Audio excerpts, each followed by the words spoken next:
So sorry to interrupt. Proceed. Why, thank you.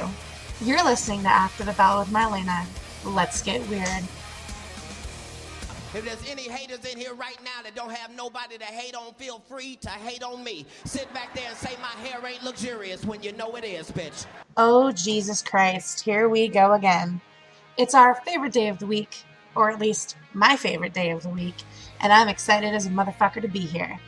Welcome to episode 4 of After the Bell, the extra content podcast for Heel Section 119. It's your hostess with the mostest, Marlena. If you're new here, the point of ATB is very straightforward. I talk a little, or a lot, about things regarding professional wrestling as a whole that get under my skin in a weekly rant following our regular show of Heel Section 119. Let's get right into things. There are some more people who ought to be strapped into chairs and beaten with hammers. I have no shortage of complaints or irritations when it comes to WWE television. Shit, I have no shortage of complaints or irritations when it comes to life as a whole. That's why this podcast exists. As I've discussed on Heel Section 119 a time or two, at this point, I went 3 or so years without watching anything from the WWE. I kept up, watched my favorites, but I didn't really bother with the programming itself. It took NXT to make me even entertain the notion of watching anything related to the WWE again, and it took AJ Styles signing for me to watch the main roster television again. That being said, I have a lot of things that grate me about it, especially since watching it on a more regular basis again. As you're well aware, it's WrestleMania season, so there is no shortage of things to hype. Topic 1 involves the oversaturation of video packages on WWE programming. It seems like such a random thing to pinpoint and bitch about, but in recent weeks I find that the more video packages they use, the more irritating it becomes. Julie and I had a conversation about this, but it seems like the only way they are keeping this Shane McMahon and Undertaker match afloat is through video after video of the same shit we've seen the entire month. Nothing about it is new. Nothing about it is exciting. It's the same content rehashed for weeks on end. And it's not even just the Shane and Undertaker match that's doing this either. It happens all the time. Need to fill some space? We're going to throw on a video package. Need to hype a match? Clearly a video package is the way to go. Want to solve the world economic crisis?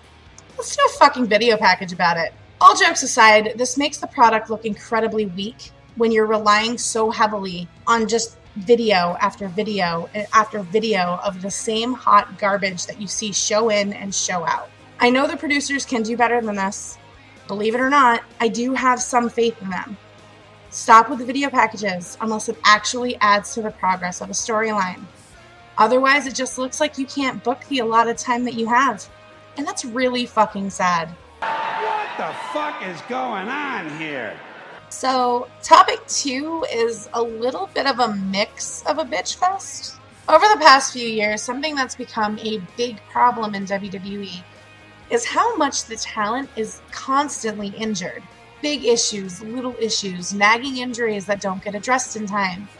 The fact that the superstars and divas have absolutely no time to heal when an injury happens, it feels like this is an endless tirade of shit. There's another side to the injury plague as well, more than how it impacts the talent and the broadcasts. It's the fans. I know that I complain about wrestling fans a lot, but there's no shortage of reasons to why this happens. I've seen so much selfishness and entitlement on social media when news breaks of someone getting hurt that it actually makes me want to reach through my phone or computer and dick punch the majority of these people. One thing that is really common that I see is people who think they have the right to get angry over somebody getting hurt. Here's a newsflash. This is their life, their livelihood, their occupation, and you feel so entitled to get butthurt because so-and-so is going to miss a show that you paid to see. I'm so sorry, princess. You do realize that even though someone you were hoping to see would be there, that sucks, but they're hurt. You can still go and support the other men and women who are busting their ass to entertain ungrateful chodes like yourself. It's natural to feel that disappointment, Nobody wants to, go into a show thinking they're going to see somebody and then they don't. Focusing only on your own selfishness and not giving a damn about the person suffering or the other people who still are there to perform is really narrow-minded.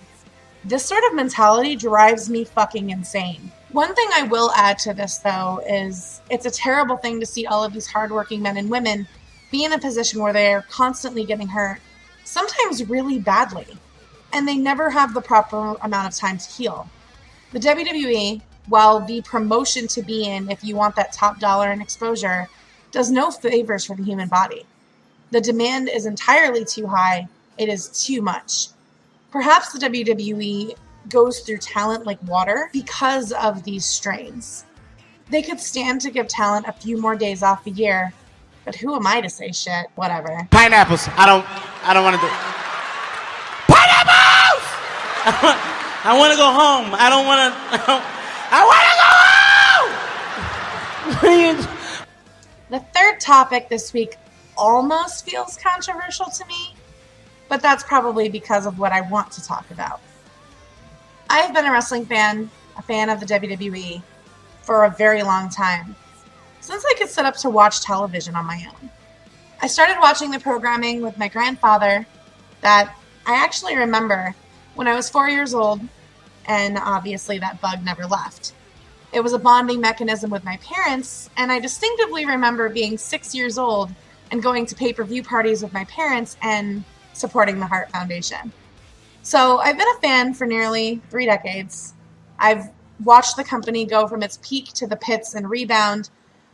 But one thing that I have to say over the past few years, things have been pretty bad, if we're being honest.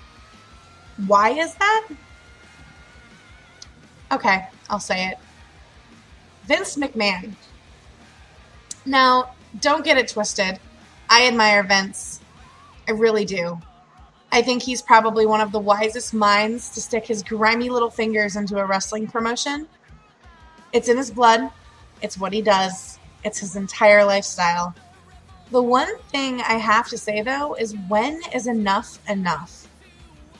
With Vince still behind the wheel of the company and being so out of touch with not just the times, but the fan base, it's a wonder the WWE still has success.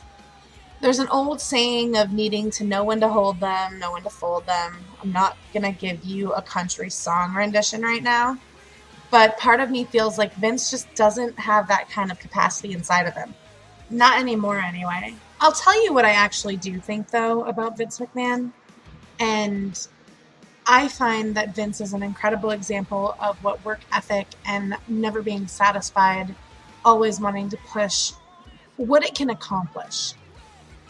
But you also have to look at the other side, is when do you call it quits and let new hands get into the mix to spice things up? He has plenty of people that are capable, and yet he won't relinquish the control. Is it a smart businessman not trusting his company with anyone else? Or is it a straight-up case of selfish asshole syndrome? I guess that's for you to be the judge. I can't really say. It's part of why promos such as the infamous CM Punk pipe bomb promo, I Colt Cabana, and now Shane McMahon's regarding Vince being out of touch and ruining the company have been received in such astounding fashion. Scripted or not, this is what the fans want to tell Vince. When those shock factor promos happen, it fuels us as fans, because at any given time, we would love to be able to tell Vince to stop it and move on as well. Of course, some of us wouldn't be as nice about it, but that's neither here nor there. Wrestling is a sport that attracts passionate people, for better or for worse, so it's what you have to deal with. My biggest problem with Vince is his outspoken disregard for NXT that kind of comes off as jealousy. Yes, the fans like NXT better than the shit you're shoving down our throats. We don't want Cena. We don't want whatever other flavor of the week you think is good for business. We don't want Ryback. We want talent. We want substance. We want fucking wrestling.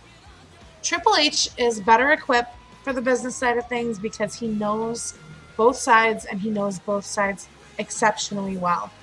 NXT is what revitalized the promotion for a lot of people. myself included. So please stop being a senile, jealous fuck and get with the program. We're over your brand of entertainment. It's time to move on. I hear there's a really nice retirement home in Miami.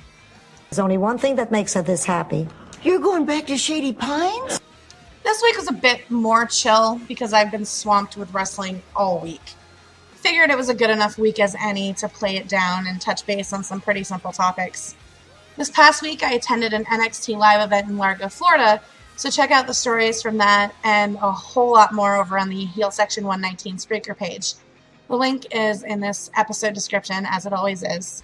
The show is currently up on demand for your listening pleasure, and will be making its way to the Roku channel and the YouTube channel as well.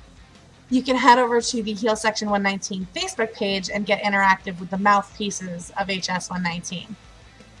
Find us at facebook.com/HeelSection119. Give us a like and chat with us about professional wrestling. You can also talk with me there about what hawks you off about professional wrestling, and it could be featured here on this podcast. Don't be shy, fuckers. We only bite when you ask really nicely. For Heel Section 119, this has been After the Bell. As always, I'm Marlena. I'll be back next week with another shit-slinging, trash-talking podcast for your listening pleasure. You're all a bunch of little masochists. I like you. Later.